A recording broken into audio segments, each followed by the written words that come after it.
The late afternoon sun cast long shadows across the courthouse steps as Judge Robert Wilson made his way out of the building.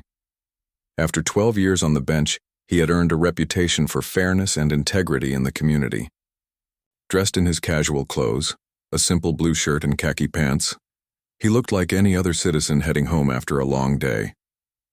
Officer Thomas Parker patrolled the area in his squad car, his eyes scanning the sidewalks. He had been with the department for 8 years, but rumors about his conduct had followed him throughout his career. Some said he treated people differently based on how they looked. Others whispered about complaints that somehow disappeared before reaching the review board. The judge waited at the crosswalk, checking his watch. His daughter's piano recital started in an hour, and he wanted to get home to change first. As he crossed the street, he noticed a young man being questioned by Officer Parker. The interaction looked tense. "Excuse me, is everything all right here?" Judge Wilson asked as he approached, concerned by what he was seeing. Officer Parker turned, sharply. "Move along, this doesn't concern you," he snapped without even looking properly at who had spoken. "I believe I asked a question," the judge replied calmly. "This young man appears distressed." The officer looked up then, his face hardening with anger. "I said mind your own business," he growled, suddenly stepping toward the judge and pushing him back. The young man being questioned looked on in shock. "Sir, that's Judge Wilson," he tried to explain. But Officer Parker wasn't listening. In a sudden burst of rage, he struck the judge across the face, sending him stumbling backward. The silence that followed seemed to stretch forever. Several bystanders had witnessed everything, their phones already recording. The judge slowly straightened himself, touching his split lip. "Officer Parker," he said quietly, his voice steady despite everything. "I believe you've just made a serious mistake." The color drained from Parker's face as recognition finally dawned. Standing before him was not just any citizen, but one of the most respected judges in the district court. I didn't recognize you, Your Honor," Parker stammered, suddenly aware of the growing crowd of witnesses. "That shouldn't matter," Judge Wilson replied. "Badge or no badge, my position shouldn't determine how I'm treated. Neither should the color of my skin." A police sergeant rushing to the scene took in the situation with one glance. "Officer Parker, step away and hand over your badge and gun," she ordered firmly. Within minutes, the area was filled with police officers and concerned citizens. The police chief himself arrived shortly after, apologizing profusely to Judge Wilson. "This isn't about me," the judge said, addressing everyone gathered. "This is about a system that needs to work fairly for everyone. What would have happened if I wasn't a judge? Would anyone have stepped in? Would anyone have believed my side of the story?" The young man who had been initially stopped nodded in silent agreement, relief and worry mingling on his face. The video of the incident spread across social media within hours. News vans parked outside the courthouse the next morning. People shared their own stories of encounters with Officer Parker, many revealing a troubling pattern that had been overlooked for years. Judge Wilson could have pressed charges immediately, but he chose a different path. "Justice isn't always about punishment," he told his wife that evening as they sat in their kitchen. "Sometimes it's about creating change that prevents these things from happening again." He decided to use this incident to push for reforms in police training and oversight that had been stalled for years. The police chief, feeling the pressure of public scrutiny, agreed to implement body cameras for all officers immediately and review the department's training procedures. Officer Parker was placed on unpaid leave pending a full investigation. As more complaints surfaced, it became clear that his behavior had been reported before, but the reports had somehow never resulted in consequences. The young man who had been stopped that day, a college student named David, met with Judge Wilson later that week. "Thank you for stepping in," he said quietly. "No one's ever done that before." "No one should have to," the judge replied. "But until things change, we need to look out for each other." As the week progressed, community meetings were organized. People from all walks of life came together to share their experiences and discuss solutions. Judge Wilson attended many of these not as the man from the viral video, but as a citizen concerned about his community. The courthouse steps where everything had happened became a gathering place for peaceful demonstrations calling for accountability and change. Signs reading "Justice for All" and "Equal Treatment under the Law" stood where the judge had been struck down. Officer Parker's disciplinary hearing was scheduled for the following month. Many wondered if the system would finally hold him accountable, or if, like so many times before, he would return to duty after a brief suspension. What no one could deny was that something had shifted in the community. People were paying attention now, watching and waiting to see if real change would follow. And at the center of it all was a judge who believed that true justice meant everyone received the same treatment, regardless of who they were or what position they held. The incident had lasted only seconds, but its impact would be felt for much longer. Sometimes, as Judge Wilson knew from his years on the bench, it took just one moment to expose problems that had been hidden for years. The morning of Officer Parker's disciplinary hearing arrived with a sense of anticipation hanging over the city. News crews set up their equipment outside the police headquarters before sunrise, hoping to catch the key players as they arrived. By 8 o'clock, a crowd had gathered, some holding signs demanding justice, others simply there to witness what would happen. Judge Wilson adjusted his tie in the mirror at home, his face still showing faint signs of bruising. His wife stood behind him, placing her hands gently on his shoulders. "Are you sure you want to attend?" she asked, concern evident in her voice. "Your statement has already been submitted. You don't need to be there in person." The judge nodded. "I need to see this through," he replied. "Not just for myself, but for everyone who's ever been in a similar situation without the protection my position gives me." Across town, David, the college student who had been stopped that fateful day, was also preparing to attend. His roommate watched him pace nervously around their small apartment. "What if nothing changes?" David asked. "What if they just give him a slap on the wrist and put him back on the streets?" His roommate had no answer, just a supportive pat on the back before they headed out together. By 9:30, the hearing room was filled to capacity. Officer Parker sat stiffly at one table, his union representative and lawyer beside him.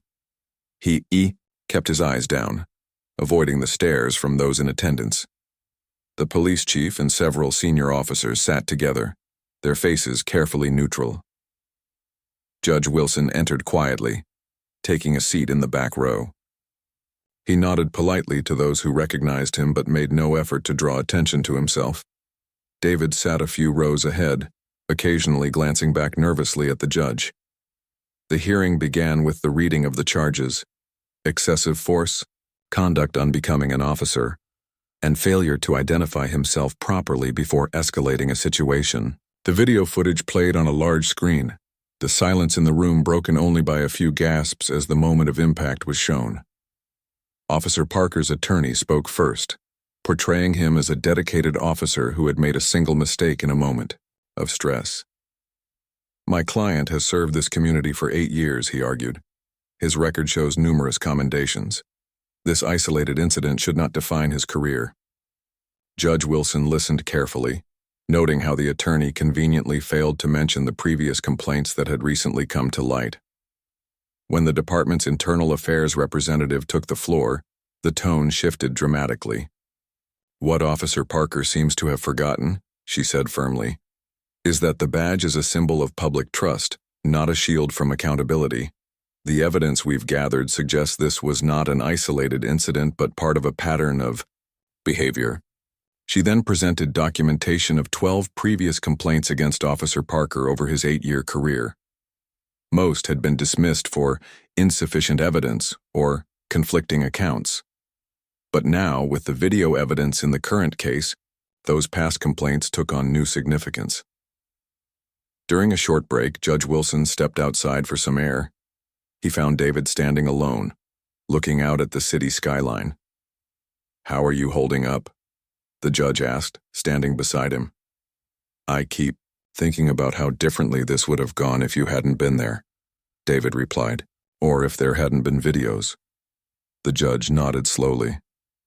"That's why this hearing matters. It's not just about one officer or one incident." When they returned, Officer Parker himself took the stand. Gone was the aggressive confidence he had displayed that day on the street. Now he spoke quietly, his eyes rarely lifting from the table in front of him. "I made a mistake," he admitted. "I reacted without thinking. I'm sorry for what happened." The room remained silent, waiting for more. But that was all he offered. No explanation for his pattern of behavior. No acknowledgement of the deeper issues at play. The police chief then announced that after reviewing all evidence, the department was recommending termination of Officer Parker's employment, along with a review of all his previous arrests and stops to identify any pattern of misconduct. A murmur ran through the crowd. No one had expected such a definitive outcome, especially given how similar cases had been handled in the past. Outside after the hearing, reporters surrounded Judge Wilson, shoving microphones toward him and asking for his reaction. "Today we saw the system work the way it should," he said carefully. "But this can't be the end. Real change requires more than addressing individual incidents. It requires examining the structures that allow these incidents to happen in the first place." As the crowd dispersed, the police chief approached Judge Wilson, asking to speak privately. They walked together to a quiet corner of the building's lobby. "I want you to know," the chief said, his voice low, "that we're implementing those reforms we discussed. Body cameras on every officer starting next week, new training protocols, and we're establishing a civilian review board with real authority." Judge Wilson studied the chief's face, looking for sincerity. "That's good to hear," he replied. "But remember, change doesn't happen overnight, and it doesn't happen just because of new policies on paper. It happens when those policies are enforced consistently." That evening, community members gathered at a local church for what had become a weekly meeting to discuss police-community relations. The room was more crowded than usual, with people standing along the walls when all seats were filled. Judge Wilson arrived late, slipping quietly into the back, but someone spotted him, and soon all eyes turned his way. A community elder stood and asked if he would say a few words.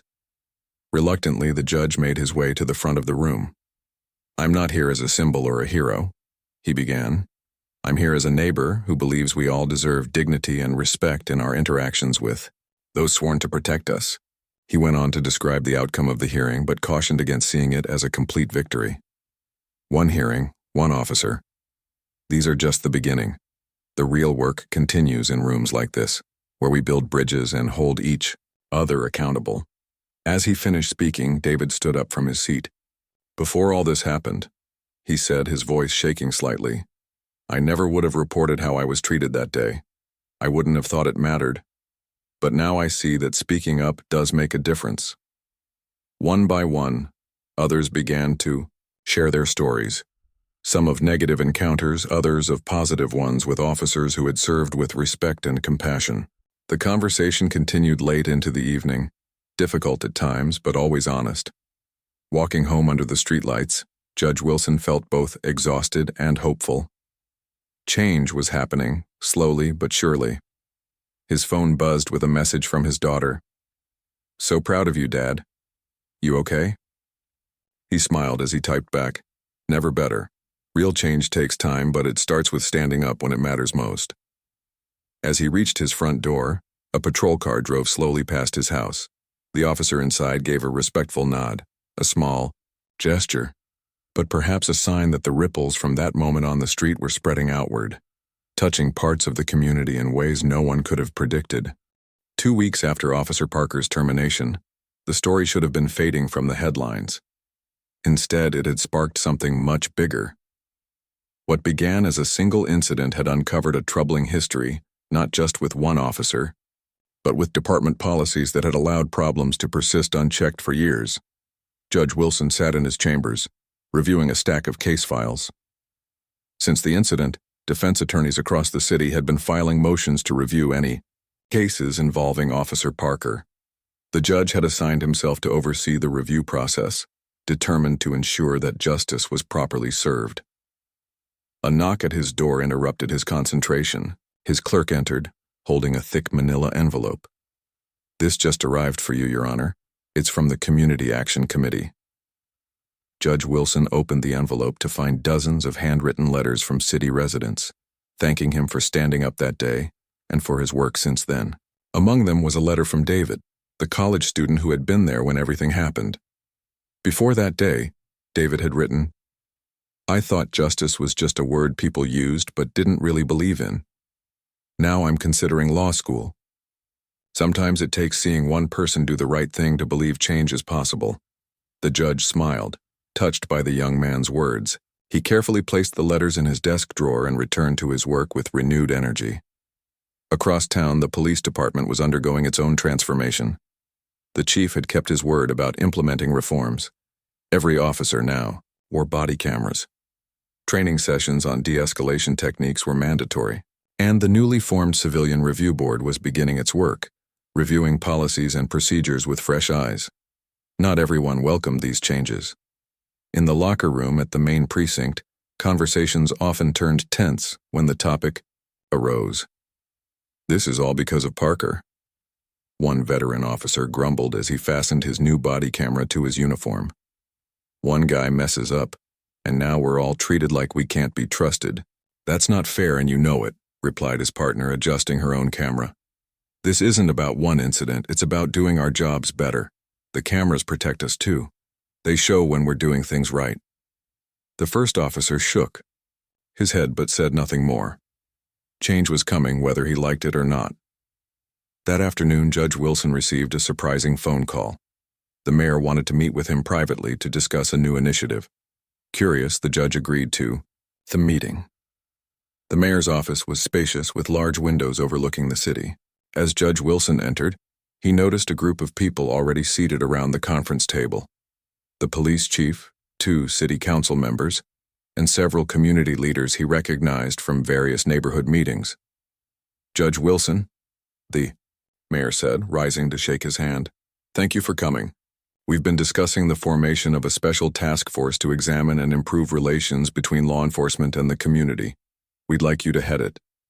The judge hesitated, surprised by the offer.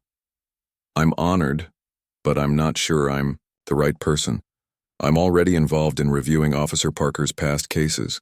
That's exactly why we need you," one of the council members explained. "You've seen both sides of this issue, as a judge and as someone who experienced misconduct firsthand. You can bridge the gap in a way few others can." The meeting continued for over an hour as they discussed the details of the proposed task force. Its members would include officers, legal experts, and community representatives. They would be given authority to recommend policy changes, training improvements, and accountability measures. As Judge Wilson left the mayor's office, his mind was racing. This was a chance to create real, lasting change, not just in individual cases but in the system itself. But it would also put him firmly in the public eye, something he had never sought. That evening, he discussed the offer with his family over dinner. His teenage son was immediately enthusiastic. "Dad, you have to do this," he insisted. "Think about the difference you could make." His wife was more cautious. "You know this won't be easy," she said. "There will be resistance from both sides, and the media attention won't stop."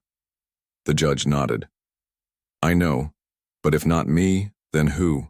Sometimes life puts you in a position where you can't just walk away." The next day, he called the mayor and accepted the position. News of the task force spread quickly. Local TV stations ran special reports on the initiative. The newspaper published profiles of each member. Some praised the effort as long overdue. Others criticized it as political theater, meant to appease public anger without creating meaningful change. Judge Wilson ignored the noise and focused on the work ahead. The task force's first meeting was scheduled for the following week. In preparation, he reached out to David, inviting him to share his experience with the group. "I'm not sure what I can offer," David said when the judge called. "I'm just one person." Sometimes one person's story can change hearts and minds more than all the statistics in the world, Judge Wilson replied. "People need to understand the human impact of these issues."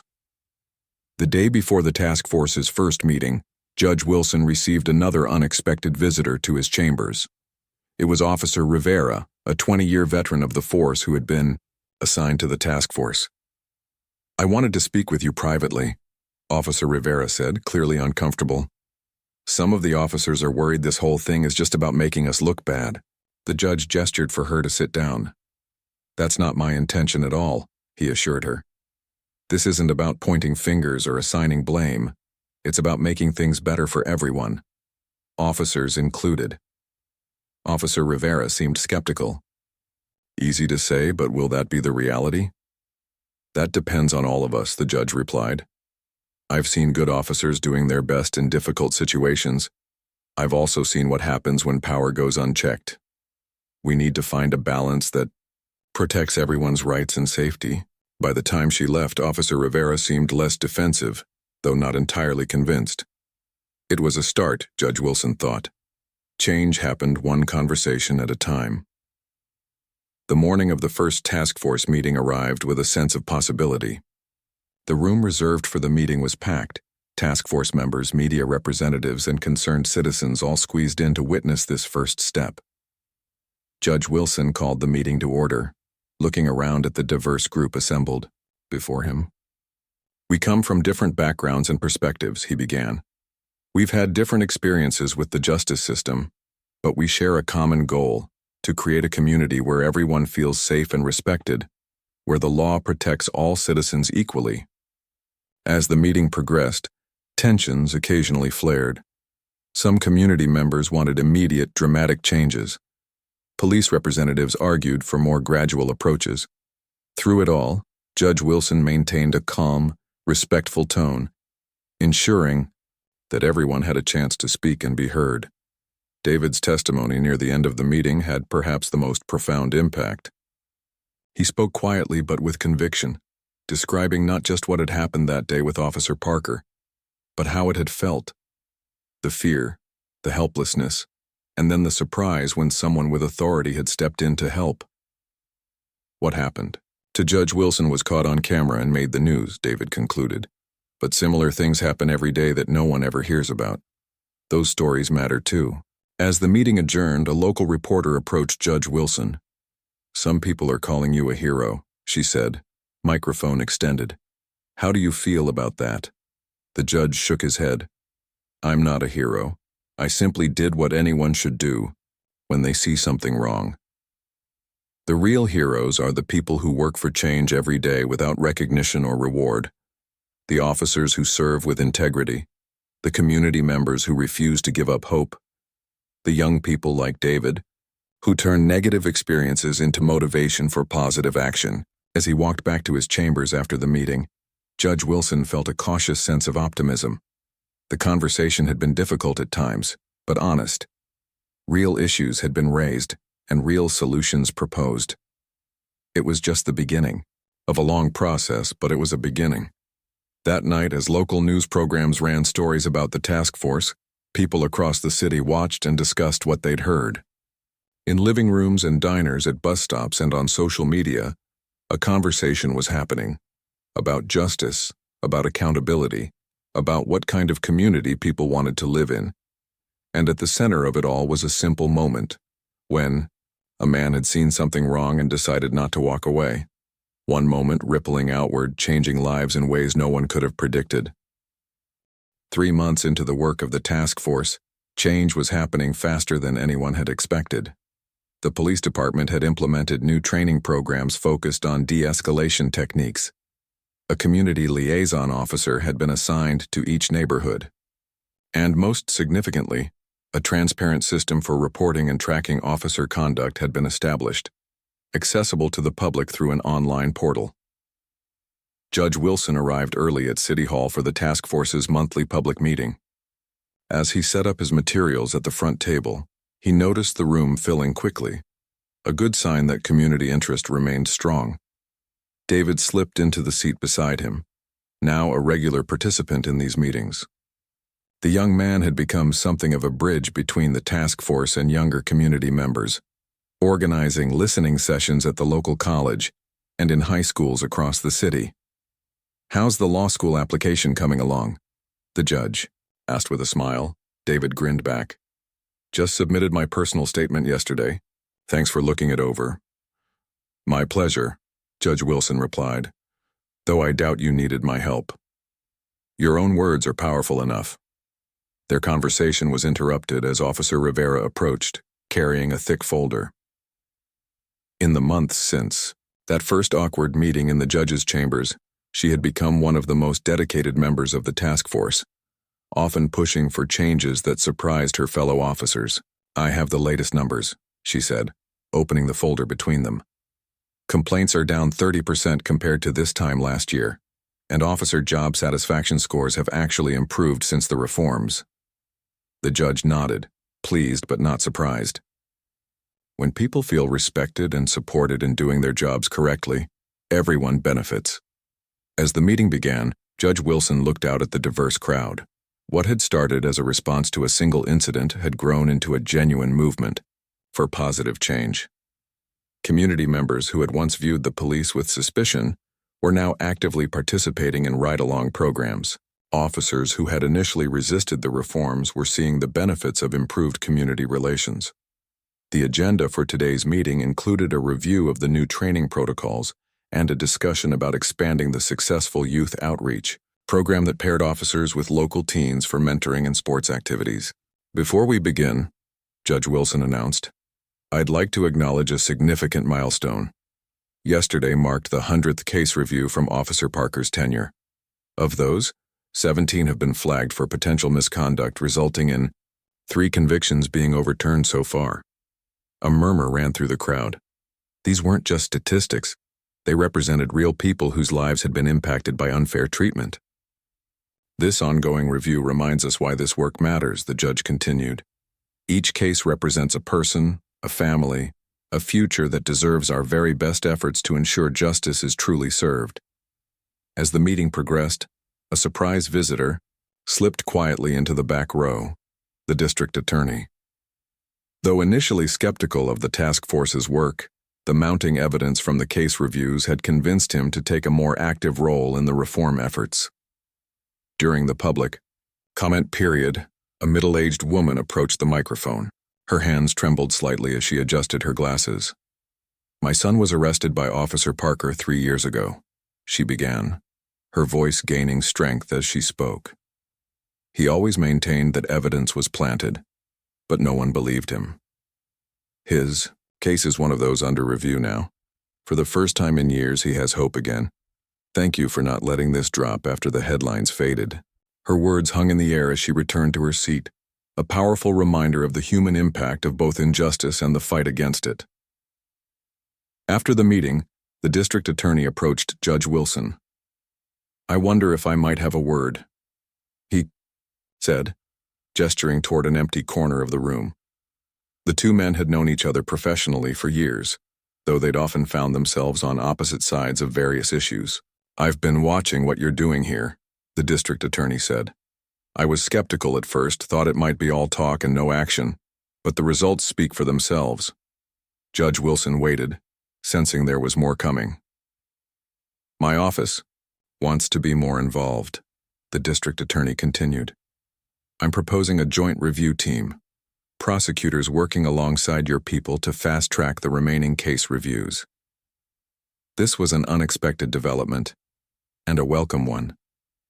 With the resources of the district attorney's office, they could complete the reviews in half the time.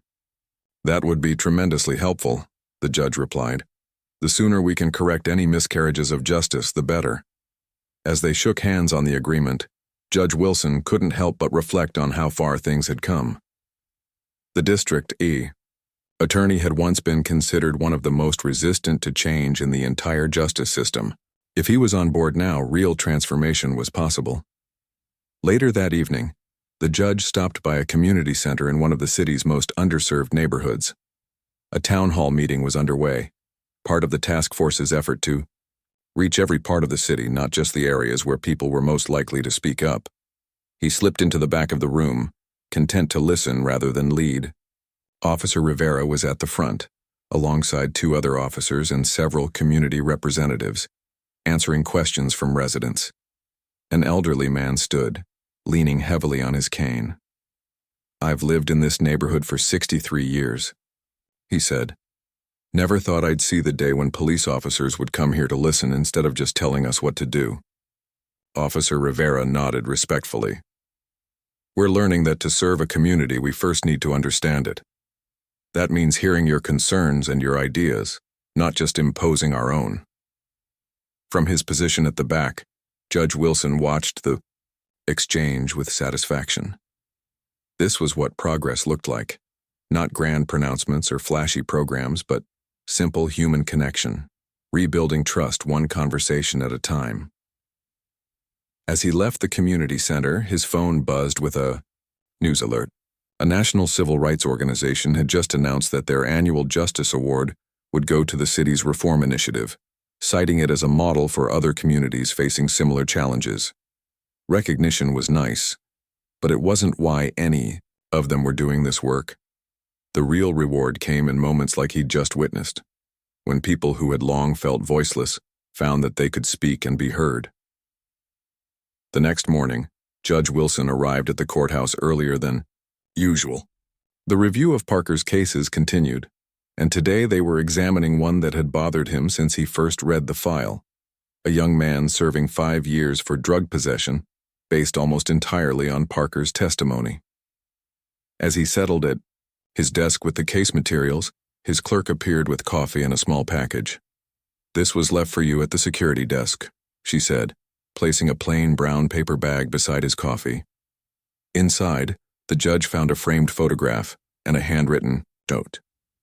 The photo showed a family, parents, grandparents, and children gathered around a young man in graduation attire. The note read simply, "Because of your work, my brother came home in time to see me graduate. Some debts can never be repaid, but please know that your courage changed everything for our family." The judge placed the photo carefully on his desk, next to the growing stack of case files. This was why the work mattered. Not the headlines or awards, but the lives touched, the futures restored. Outside his window, the city was waking up. In police precincts across town, officers were beginning their shifts with new training and new expectations. In neighborhoods that had once viewed the justice system with deep distrust, people were beginning to believe that change was possible. And it had all begun with a single moment, a split-second decision to stand up instead of walking away. Judge Wilson had never sought to be at the center of a movement. He had simply done what he believed was right, not knowing how far the ripples would spread. As he turned back to the case file before him, he thought about all the people working. Alongside him now, Officer Rivera, David, the district attorney, community members from every neighborhood.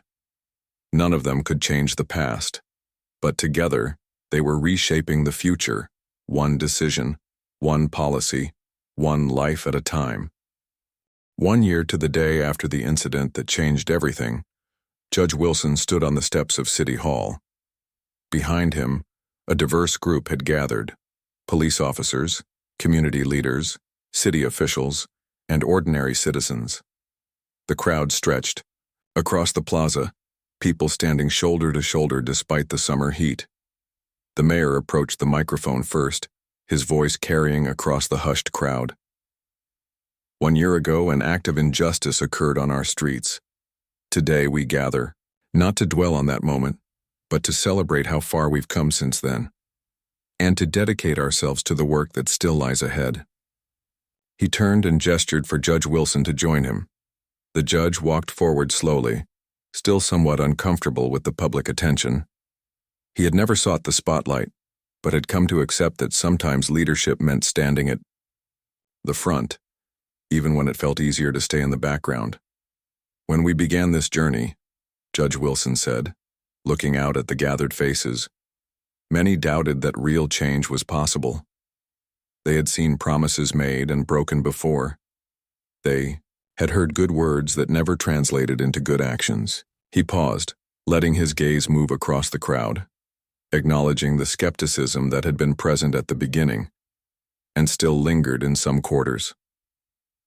"Today, I can stand before you with facts, not just promises. In the past year, complaints about officer conduct have decreased by 60%. Community participation in public safety initiatives has increased by 70%. And perhaps most importantly, trust, that fragile foundation of any relationship, has begun to be rebuilt." From his position near the front, David listened with pride. So much had changed in his own life, too. He had been accepted to law school with a full scholarship, inspired by what he had witnessed and been part of over the past year. The fear he had felt during that initial encounter with Officer Parker had been transformed into determination to ensure the system worked fairly for everyone. But numbers only tell part of the story, Judge Wilson continued. The real changes are happening in daily interactions that will never make headlines. They happen when an officer takes the time to truly listen to a community concern. They happen when neighbors who once viewed each other with suspicion find common ground. They happen when a young person sees the system work fairly and begins to believe in the possibility of justice. In the middle of the crowd, Officer Rivera stood tall in her uniform. The past year had been challenging for her too. Some of her fellow officers had initially called her a traitor for her work with the task force, but over time, as the benefits of the reforms became clear, safer streets, more community cooperation, and improved working conditions for officers themselves, many of those same critics had become supporters. The work we've done together proves something important, the judge said, his voice growing stronger. It proves that change is possible when we refuse to accept that things must remain as they have always been. It proves that a single moment of courage can spark a movement, and it proves that justice is not just an ideal to be discussed in courtrooms, but a reality that must be lived on our streets every day. The crowd burst into applause, many rising to their feet. Among them was the young man whose drug conviction had been overturned during the review of Officer Parker's cases. After his release, he had become an advocate for others still trapped in the system, using his own experience to illuminate the need for ongoing reforms. But our work is far from finished, Judge Wilson cautioned as the applause died down. The changes we've made must be protected and strengthened.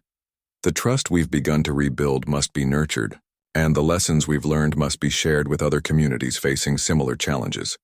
He gestured to a group of visitors standing to the side, officials from neighboring cities who had come to learn from what had been accomplished.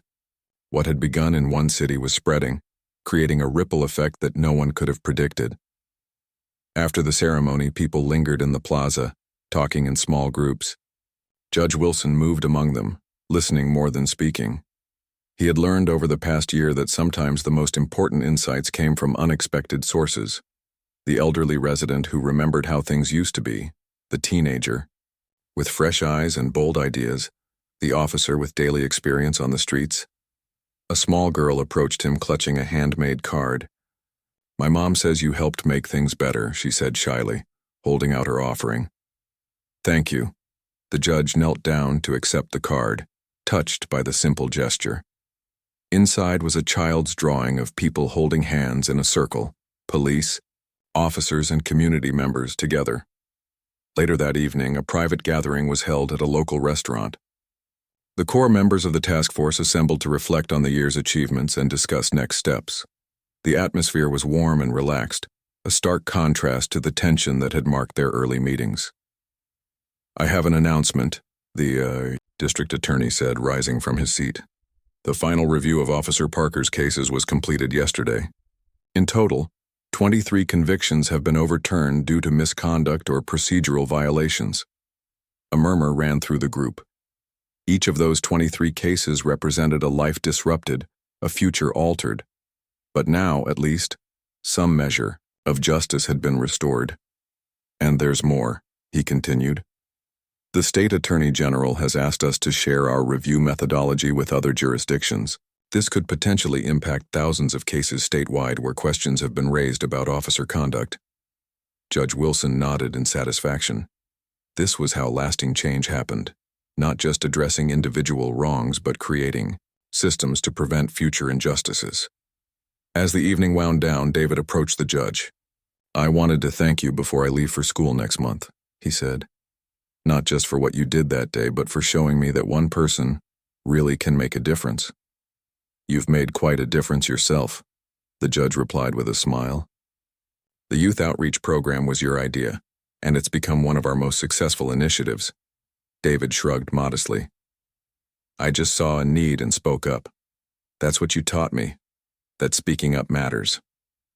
After everyone had left, Judge Wilson lingered for a moment, reflecting on the journey of the past year. The incident that had started everything had lasted only seconds, but its impact continued to grow.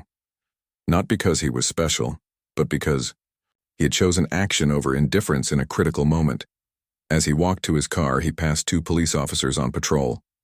They nodded respectfully, and he returned the gesture.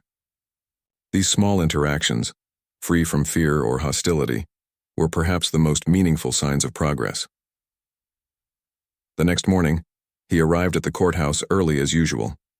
There was still work to be done, cases to hear, reforms to strengthen, trust to rebuild day by day. The spotlight might be fading, but the commitment remained steady. On his desk, he kept a small frame with no photo, just a simple quote that had guided him through this journey. "Justice will not be served until those who are unaffected are as outraged as those who are." He had learned that justice wasn't an achievement to be completed, but a continuing commitment that required vigilance and courage. The incident that had thrust him into this role had happened by chance. But what followed had been a choice. The choice to use that moment to create meaningful change. Outside his window, the city was fully awake now. People moved through their day, going to work, to school, pursuing their dreams and facing their challenges. Many would never know the full story of what had happened or how close the opportunity for change had come to being lost. But they lived in a community that was striving, however imperfectly, to be better, to ensure that the promise of equal justice was not just words on a courthouse wall, but a reality experienced by every citizen. And in the end, Judge Wilson reflected that was the only measure that truly mattered, not awards or ceremonies or headlines, but the daily experience of ordinary people who deserved nothing less than a justice system that served them all with equal fairness and respect. The work would continue tomorrow and the day after that.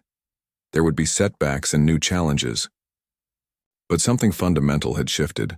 A sense of possibility had taken root. The shared belief that change was not just necessary, but achievable when enough people found the courage to stand up and say, "This is not right, and I will not walk away."